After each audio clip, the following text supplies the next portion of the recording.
I didn't need to see the muzzle to know the weight of the lead. I had already drawn the trajectory of the bullet on a cocktail napkin. My charcoal-stained fingers trembled, threatening to smudge the jagged lines of the man's death sentence before I could deliver it. The paper felt heavy, as if the graphite had turned to actual iron in my hand, anchored by the gravity of what was about to happen.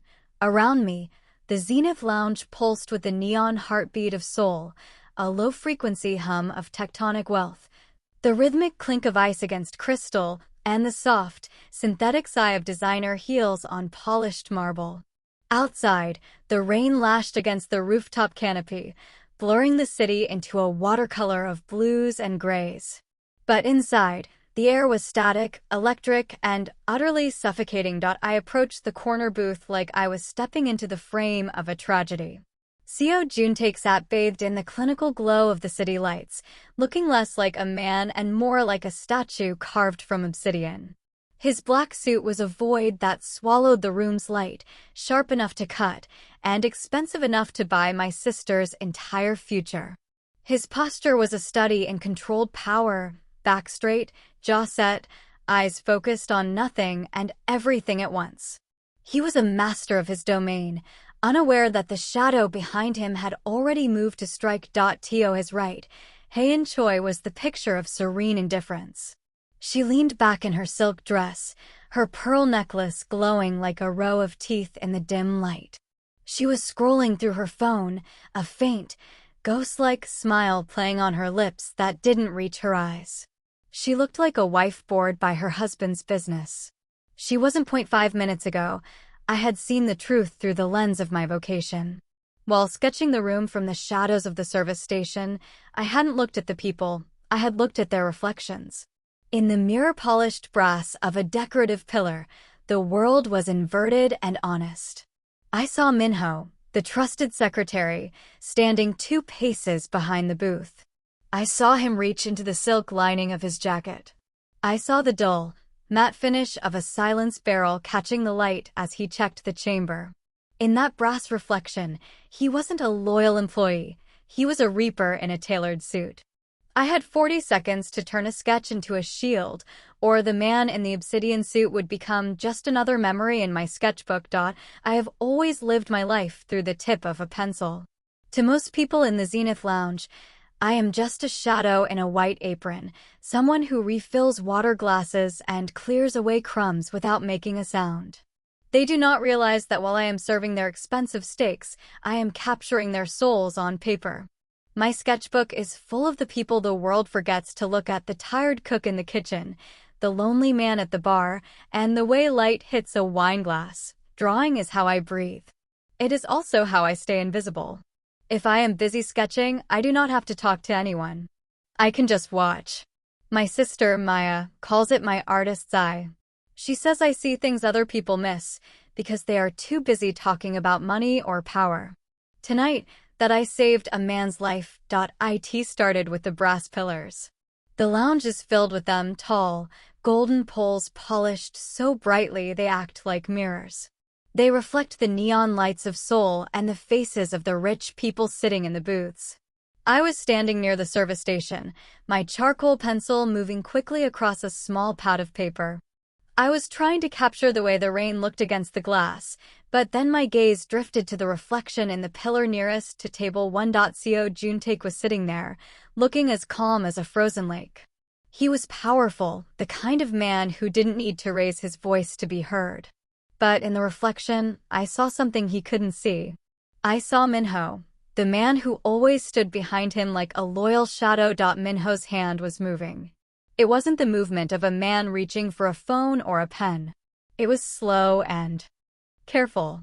In the golden glow of the brass, I saw the dark, heavy shape of a gun. He was pulling it from inside his jacket, his eyes fixed on the back of Juntake's head. The air in my lungs felt like ice. Everything else in the room seemed to turn into a blur. The laughter of the other guests sounded far away, like they were underwater. My heart hammered against my ribs, but my hand didn't stop moving. I didn't think. I just drew. I drew the sharp line of the gun. I drew the cold look in the secretary's eyes. I drew that X, where the bullet was meant to go. It wasn't a pretty picture. It was a map of a murder. My fingers were black with charcoal, and my breath came in short, jagged gasps. I knew that if I stayed invisible for one more minute, Juntae would be dead. For the first time in my life, I had to step out of the shadows and into the light. The paper felt heavy in my hand as I walked toward the table. I wasn't Danielle the waitress anymore. I was a messenger carrying a secret that could end everything. My heart was a drum beating against my ribs, so loud I thought the whole room could hear it. I reached the edge of the booth where the boss sat. He didn't look up at first. He was busy listening to his wife, his face like a mask of cold stone. "Excuse me, sir," I whispered. My voice sounded thin, like a dry leaf. "A gift for you." A quick sketch of the evening. Juntae turned his head slowly. His eyes were sharp and dark, like two pieces of coal. He looked at me, then down at the paper I placed on the white tablecloth. Beside him, Haein stopped talking. She looked at the drawing with a small, curious smile. But the secretary, Min-ho, stood perfectly still behind them. I could feel his gaze burning into the back of my neck. Juntae picked up the napkin. His long fingers were steady. As he looked at the jagged charcoal lines, I saw his eyes change. The coldness didn't leave, but it sharpened. He saw the gun I had drawn. He saw the face of the man holding it. He didn't scream. He didn't move. Instead, he looked up and locked his eyes onto mine. In that second, we were the only two people in the world. He was looking for the truth in my face, and I was showing him all the fear I felt. He knew. He understood that the shadow behind him was no longer a friend. The silence was broken by a sudden, metallic click. It was the sound of a safety being turned off. Juntae reacted with the speed of a pouncing tiger. He didn't go for his own weapon. He grabbed the edge of the heavy wooden table and flipped it. Crystal glasses shattered like falling stars. Plates of expensive food slid onto the floor. Crack, the first shot rang out, a sound so sharp it felt like it split the air in half. The bullet didn't hit Juntae. It punched a hole through the leather of the booth right where his head had been a second before. Screams erupted from the other tables as the peaceful lounge turned into a war zone. Smoke filled the air, smelling like burnt matches. Juntae reached out and grabbed my arm with a grip like iron. "Stay down," he growled. He pulled me behind the fallen table just as a second bullet shattered a bottle of wine above us, raining red liquid down on us like blood. The drawing, the portrait of the traitor, was trampled underfoot, lost in the glass and the chaos. My life as a quiet artist was over. The war had begun. The air was thick with the smell of gunpowder and the sound of people running. Juntae didn't let go of my arm. He pressed his hand against his side, and I saw dark liquid beginning to soak through his expensive suit jacket. He was hurt, but he didn't make a sound. His eyes were scanning the room, looking for a way out. "The main doors are blocked," he said, his voice low and steady despite the pain. "The shooters are coming from the lobby." I looked toward the back of the lounge. "The service elevator," I whispered. "It's hidden behind the kitchen. I have the key card." We moved quickly, staying low to avoid the flying glass. I led him through the swinging silver doors of the kitchen. The chefs had already fled, leaving pans of food smoking on the stoves. My hands were still covered in charcoal dust, making the floor feel slippery as I pushed past the prep tables. We reached a small, gray metal door at the very back of the building. I swiped my plastic card through the reader. The light turned green with a soft beep. We stepped into the small, square elevator and the doors slid shut just as another set of footsteps pounded into the kitchen. The elevator began to drop. It was slow and creaky, unlike the fancy glass ones the guests used. It felt like we were trapped in a metal box, sinking into the dark guts of the building. Juntae leaned against the wall, his face turning as pale as the paper in my sketchbook. He slid down until he was sitting on the floor, still clutching his side. "Why did you do it?" he asked. He looked up at me, his dark eyes searching mine. "You could have stayed quiet. You could have stayed safe." I looked at my hands. The charcoal was smudged now, mixed with the red from his suit. I couldn't just watch it happen, I said. I spend my life drawing the world. If I let you die, I would have had to draw that too. I didn't want that picture in my head. The elevator jolted as it reached the basement. We were far below the music and the lights of the rooftop.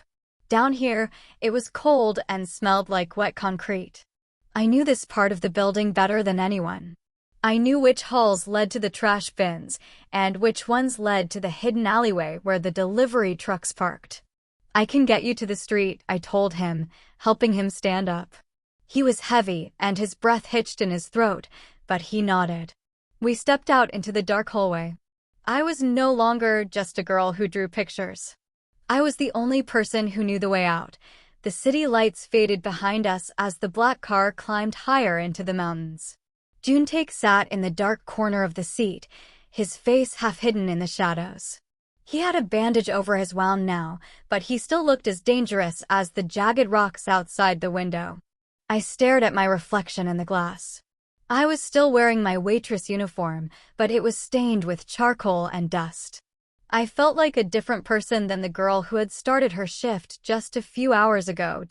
We pulled up to a massive villa built of glass and stone. It sat on the edge of a cliff, overlooking the dark forest below. It was beautiful, but it felt cold and lonely. Juntae led me inside.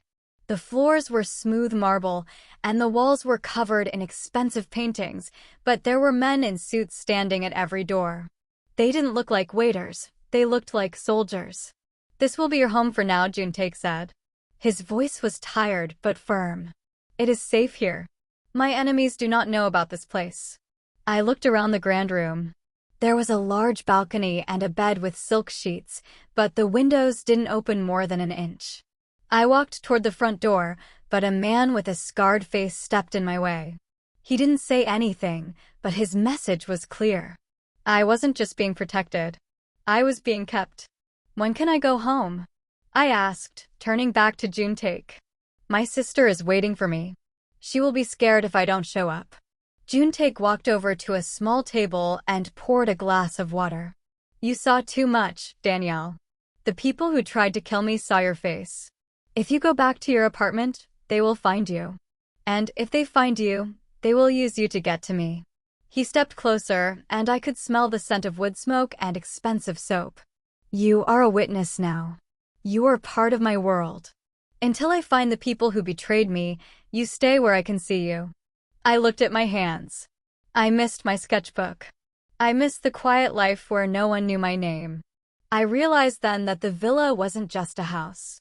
It was a gilded cage. I had saved the king, but in return, I had lost my freedom.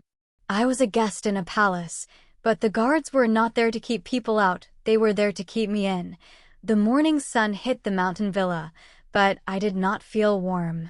I sat at a large oak table across from Juntae. A maid had brought me a sketchbook and pencils, but I couldn't bring myself to draw. My mind was back in the city, thinking about Maya.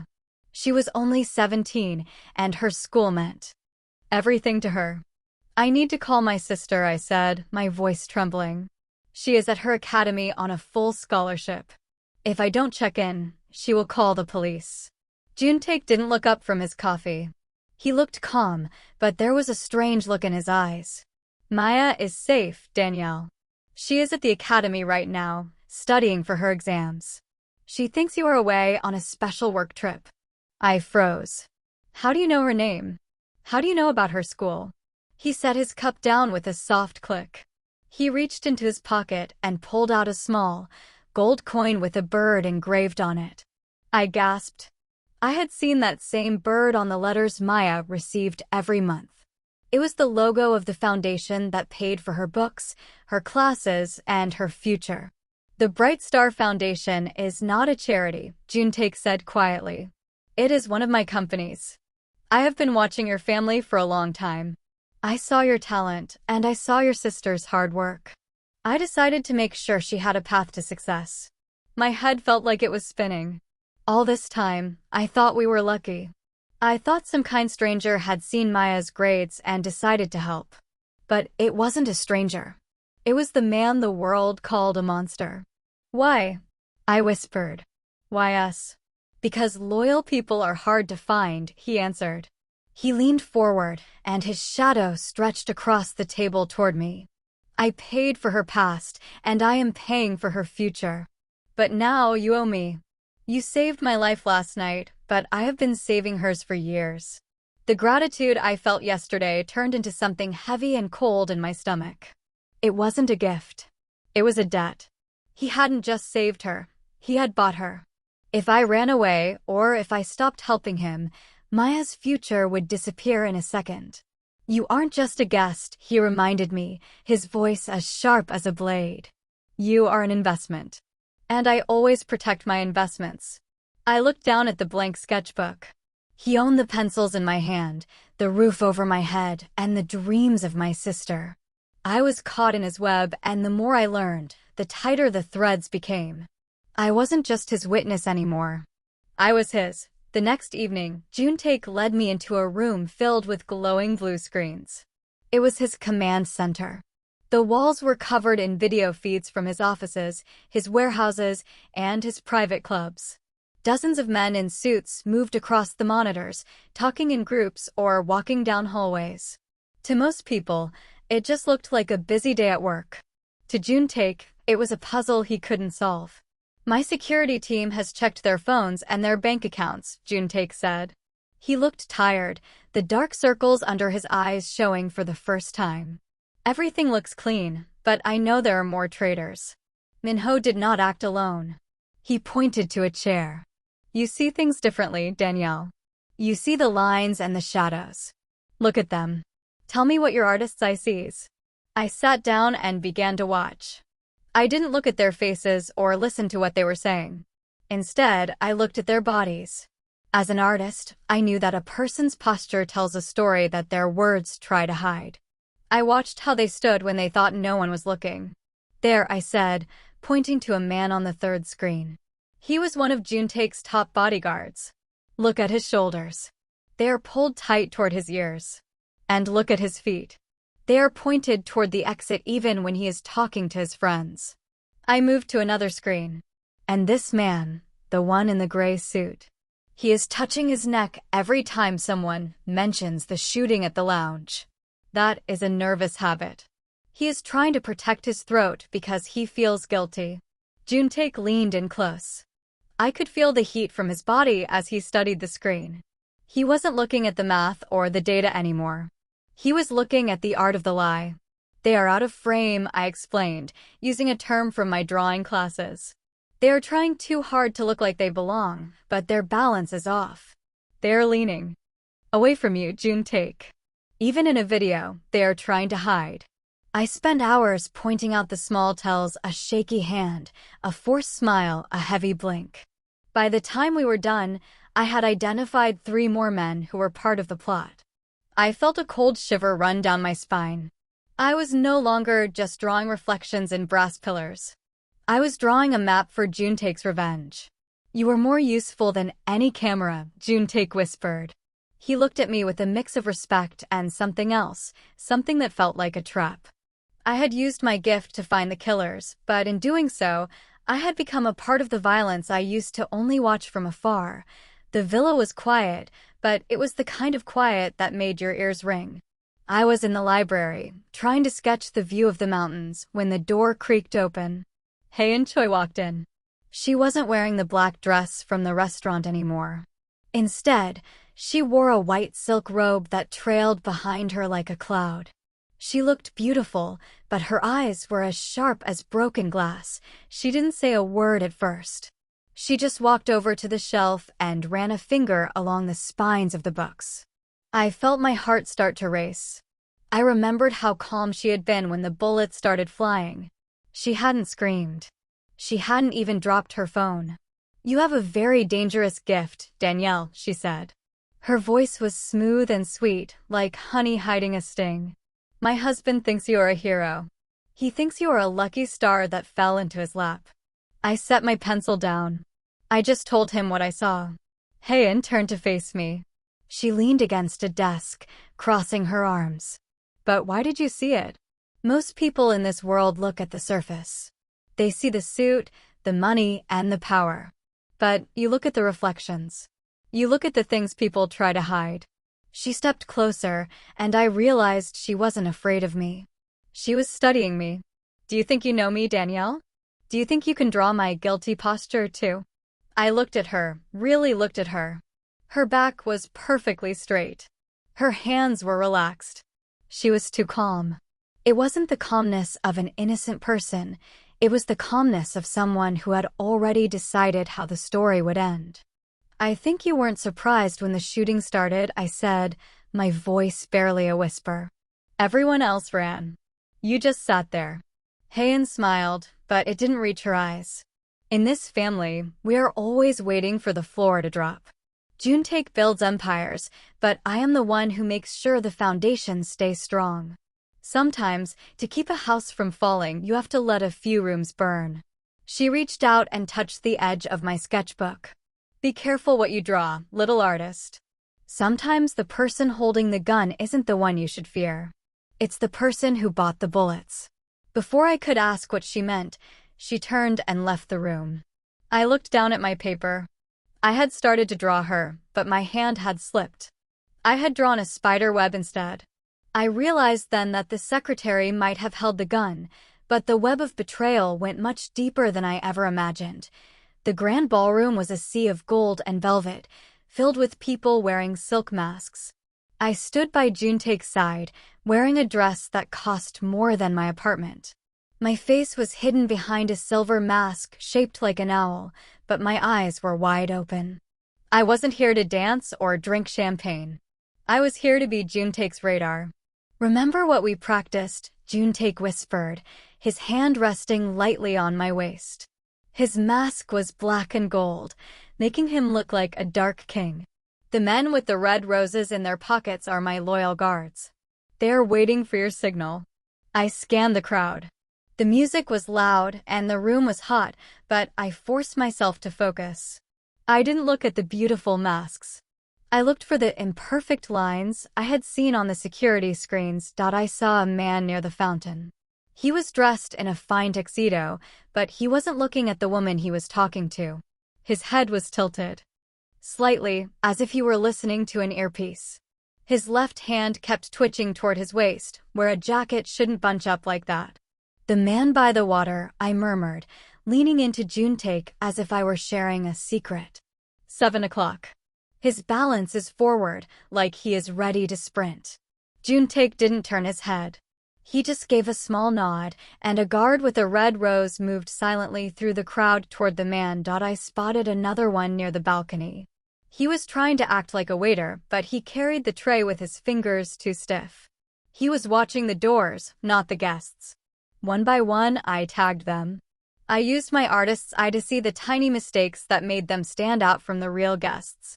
I saw the hidden weapons and the nervous sweat. The tension in the room felt like a string being pulled tighter and tighter. I realized that Hayen was across the room, watching us. Her mask was simple and white, and she held a glass of wine as she watched the burn she had talked about. Suddenly, the music stopped. The lights flickered. For a second, the room went dark. I felt Juntae pull me behind a large stone pillar. Now, he hissed, the first shot didn't catch us by surprise this time. Because of my sketches and my eyes, Juntae's men were already in place. The masquerade was over, and the real face of the night was about to show itself. I gripped my small evening bag, where my charcoal pencil was hidden. I had pointed out the targets. Now I had to watch the ending I had helped draw. The echoes of the gunshots finally died away, replaced by the heavy silence of the snowy Seoul night.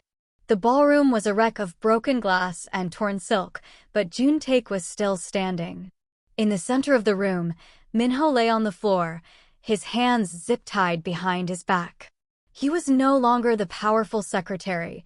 He was just a man caught in a lie. Hayen stood near the shattered fountain, her white mask now stained with gray smoke. She looked at her husband, then at me. For a moment, her calm face cracked, showing a flicker of surprise that we had survived. Juntae didn't say a word to her. He didn't have to. His men moved in, surrounding her and leading her toward the back exits.